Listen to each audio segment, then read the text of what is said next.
Hello, I'm Sister Vassa, and I'm making my coffee right now here in Vienna, in Austria.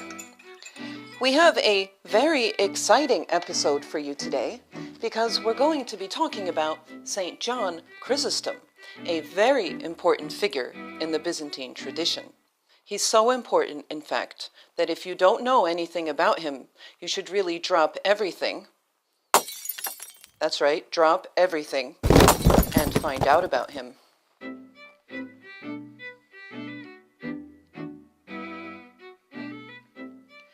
St. John Chrysostom is remembered really throughout the entire year because his divine liturgy, the Eucharistic liturgy of St. John Chrysostom, is celebrated almost the entire year with the exception of most days of Great Lent and some other days in the year. And we also have several feasts in his honor. On January 27th, we celebrate the transfer of his relics to Constantinople from Comana in Pontus, where he died on the way to his exile. On January 30th, he is celebrated as one of the three holy hierarchs, along with Basil the Great and Gregory the Theologian. September 14th is the day of his repose, but we actually have no service to him on that day in the Byzantine tradition because it is also the feast of the exaltation of the cross. So his main feast is celebrated on November 13th, which according to some sources is the day he became Archbishop of Constantinople. St. John is known for his eloquent preaching, for which he was called already during his lifetime Chrysostomos, which means golden-mouthed. So let's take a look at the life of this great saint.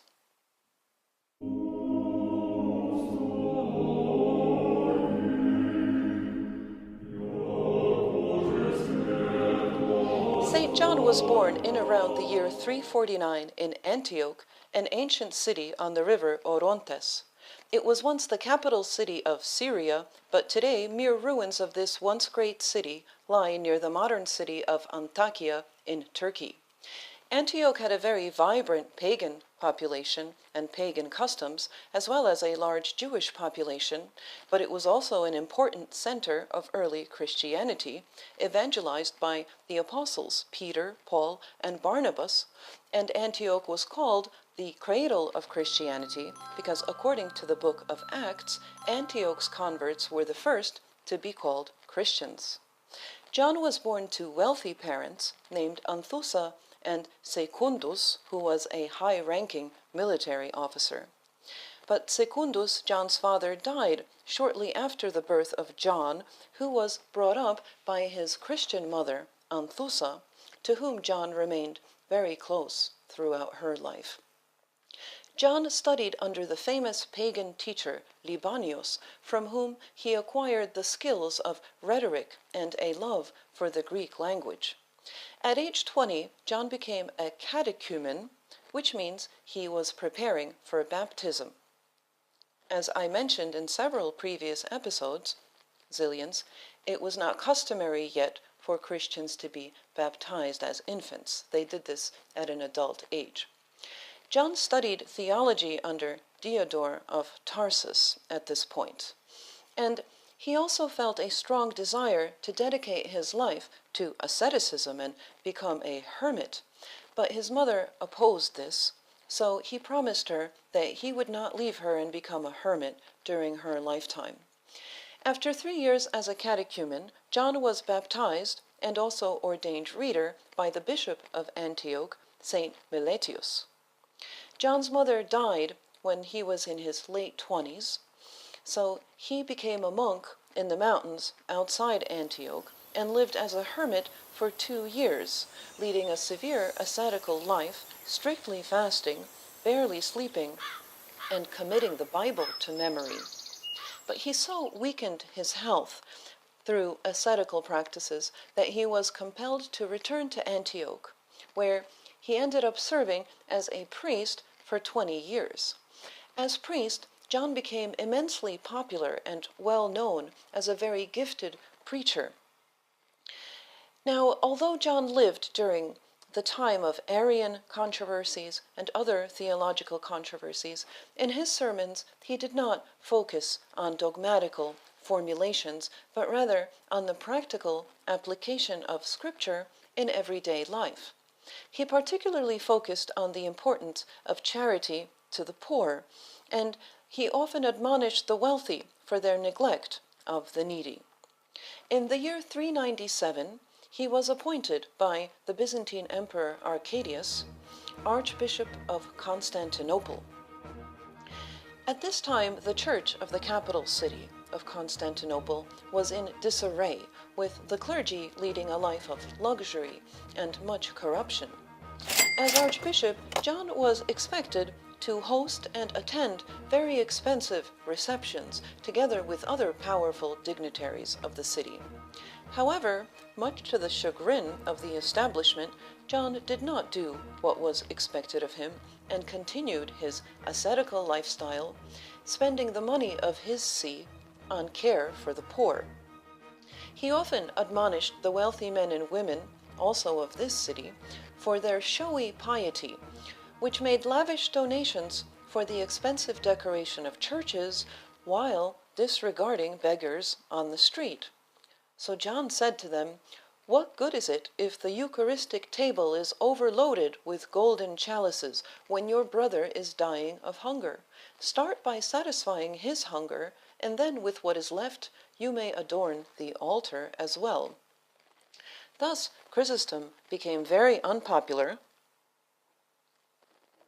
with both the clergy and the other wealthy of the city, particularly with the Empress Evdoxia, the wife of Emperor Arcadius. You see, the Empress often suspected that John was actually criticizing her personally.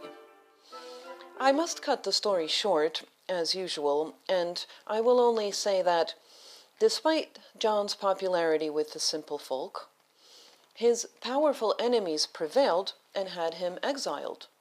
He died while being brutally marched to his place of exile on September 14th, 407. His last words were, famously, "Glory be to God for everything."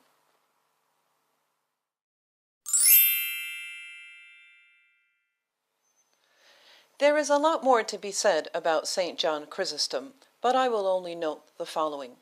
He was not a people pleaser. And that means he did not sacrifice who he was, and that was a Christian, one motivated by a love for Christ, in order to please other people. That means he was motivated by love, not by fear. He did not fear human opinion, even when it was the opinion of other hierarchs and very powerful people, because his focus remained on God and his word. You see, when we fall into the rut of people-pleasing, zillions, which has been called the disease to please, we experience a loss of focus. We shift from attending to our connection to God and attending to his word, and replace that with a focus on the ever-changing and thus uncontrollable phenomenon of human opinion. This focus is tied to a fear of rejection, of not being liked. Or we might imagine that we are being kind to others, or even being some sort of peacemakers, but people-pleasing actually leads us to lose our own inner peace, without which we cannot truly benefit others or ourselves. Of course, it's easy to fall into this rut when we're not focused on God and his word, on serving him, because you've got to serve somebody, as Bob Dylan says, and if you're not serving God, you are going to end up serving somebody or everybody else. When we do fall into this rut, let's remind ourselves to refocus on God in quiet daily prayer and attention to his word, which tells us, among other things, love your neighbor as yourself. And that means that we can't care for our neighbor without first caring for ourselves. Thus, a focus on serving God and his word helps us to let go of the constant need that is self-destructive and unhealthy to serve everyone else.